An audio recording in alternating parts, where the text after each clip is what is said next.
Public exams కు సంబంధించిన కేంద్రం మరో కఠిన చట్టాన్ని రెడీ చేస్తోంది. పబ్లిక్ పరీక్షల్లో జరుగుతున్న పేపర్ లీకేజ్లు, అక్రమాలకు చెక్ పెట్టేందుకు కేంద్రం ఈ చట్టాన్ని సిద్ధం చేసింది. యూపీఎస్సీ తదితర సంస్థల ద్వారా నిర్వహించే పరీక్షలకు మరింత పారదర్శకత పెంచే టార్గెట్ తో ఈ చట్టం రెడీ చేసినట్లు సమాచారం.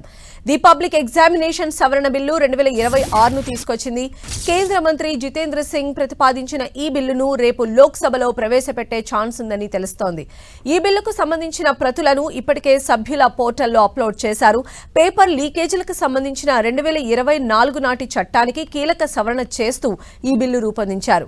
నేరస్తులను విధించే జరిమానాలు, జైలు శిక్షల కాలాన్ని ముసాయిదా బిల్లులో భారీగా పెంచారు. దర్యాప్తు, న్యాయ విచారణలో జాప్యాన్ని నివారించేందుకు స్పష్టమైన గడువులను చట్టంలో చేర్చినట్లు తెలుస్తోంది. పబ్లిక్ పరీక్షల్లో అక్రమాలకు పాల్పడే వ్యక్తులకు విధించే శిక్షలను మరింత కఠినతరం చేశారు. గతంలో 3 నుంచి 5 ఏళ్లుగా ఉన్న జైలు శిక్షను కనిష్టంగా 5 ఏళ్లు, గరిష్టంగా 10 ఏళ్లకు పెంచారు. నిందితులకు విధించే జరిమానా సైతం 5 రెట్లు పెంచారు. ప్రస్తుతం 10 లక్షల రూపాయలుగా ఉన్న జరిమానాను ఏకంగా 50 లక్షలకు సవరించారు. పరీక్షల నిర్వహణలో భాగస్వాములైన సర్వీసు ప్రొవైడర్లు అక్రమాలకు పాల్పడితే విధించే జరిమానాను ₹1 కోటి నుంచి 5 కోట్లకు పెంచారు. పబ్లిక్ పరీక్షల నిర్వహణ బాధ్యతల నుంచి ఆయా సంస్థలను తప్పించే కాలాన్ని 4 ఏళ్ల నుంచి 8 ఏళ్లకు పొడిగించినట్లు సమాచారం. పరీక్షల నిర్వహణలో అక్రమాలు జరిగినట్లు సర్వీస్ ప్రొవైడర్ సంస్థకు చెందిన డైరెక్టర్లు, ఉన్నతాధికారుల పాత్ర ఉన్నట్టు దర్యాప్తులో తేలితే 5 ఏళ్ల కనీస జైలు శిక్ష విధించనున్నారు. ఇప్పటివరకు ఈ శిక్ష 3 ఏళ్లుగా ఉంది. అలాగే వీరికి విధించే జరిమానాను ₹1 కోటి నుంచి 5 కోట్లకు సవరించారు. పరీక్షల నిర్వహణ సంస్థ, సర్వీస్ ప్రొవైడర్ తదితర వ్యవస్థలు వ్యవస్థీకృత నేరానికి కనుక పాల్పడితే కనీసం 7 ఏళ్ల నుంచి 10 ఏళ్ల వరకు జైలు శిక్ష విధిస్తారు. గతంలో ఉన్న 5 ఏళ్ల కనిష్ట శిక్షను తాజా బిల్లులో 7 ఏళ్లకు పెంచారు. ఈ తరహా నేరాలకు విధించే జరిమానాను ₹1 కోటి నుంచి గరిష్టంగా 10 కోట్లకు పెంచారు. కేసుల దర్యాప్తు కోసం కేంద్ర ప్రభుత్వం ప్రత్యేకంగా స్పెషల్ టాస్క్ ఫోర్స్ ఏర్పాటు చేసేందుకు కొత్త సెక్షన్ కింద మరో నిబంధన చేర్చారు. కేంద్రం STF ను ఏర్పాటు చేస్తే దర్యాప్తు బాధ్యతను పూర్తిగా ఆ బృందమే నిర్వహిస్తుంది.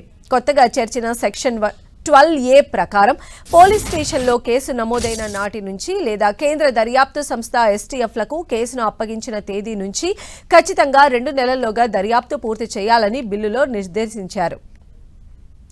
మరిన్ని అప్డేట్స్ మా ప్రతినిధి గోపి మనకు అందిస్తారు. గోపి, సంధ్య, కీలకమైన విద్యాశాఖ మార్పుకు సంబంధించిన బిల్లును సోమవారం సభలో ప్రవేశపెట్టనున్నారు. దీనికి సంబంధించిన ముసాయిదా బిల్లును ఇప్పటికే కేబినెట్ ఆమోదించిన నేపథ్యంలో సోమవారం రోజు ఈ బిల్లును సభలో ప్రవేశపెడుతున్నారు. ముఖ్యంగా విద్యా పరీక్షలకు సంబంధించిన అంశంలో ఏదైనా అవకతవకలు జరిగితే కఠినంగా వ్యవహరించేందుకు ఈ చట్టం చాలా ఉపయోగపడుతుంది. ఎవరైతే అవినీతికి పాల్పడడం లేదా పేపర్ లీకేజ్ కి పాల్పడడం లాంటి ఘటన చోటు చేసుకుంటే దాన్ని ఫాస్ట్ ట్రాక్ కోర్టు ద్వారా విచారించేందుకు వినూతమైన కొన్ని విశేష అధికారాలను కూడా ఈ బిల్లు ద్వారా ఇటు దర్యాప్తు సంస్థలకు ఇవ్వనుంది. అదేవిధంగా కేసు నమోదైనప్పటి నుంచి, ఏదైతే దర్యాప్తు సంస్థలకు కేసు అప్పగెప్పినప్పటి నుంచి 2 నెలల్లోనే ఈ యొక్క దర్యాప్తు పూర్తి చేసి రిపోర్ట్ ను కోర్టులో సబ్మిట్ చేయాల్సి ఉంటుంది. అదేవిధంగా ఇటు ఏదైతే ఫాస్ట్ ట్రాక్ కోర్టుల ద్వారా 3 నెలల్లోనే నిందితులకు శిక్ష పడే విధంగా చట్టంలో పలు కీలక మార్పులను ఈ బిల్లు ద్వారా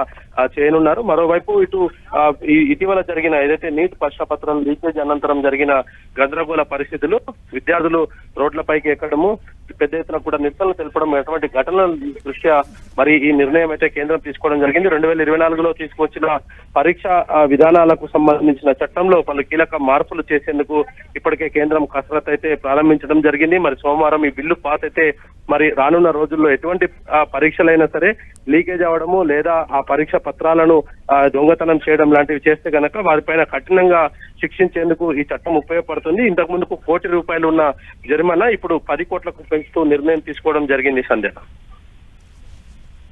ఓకే, రైట్ గోపి.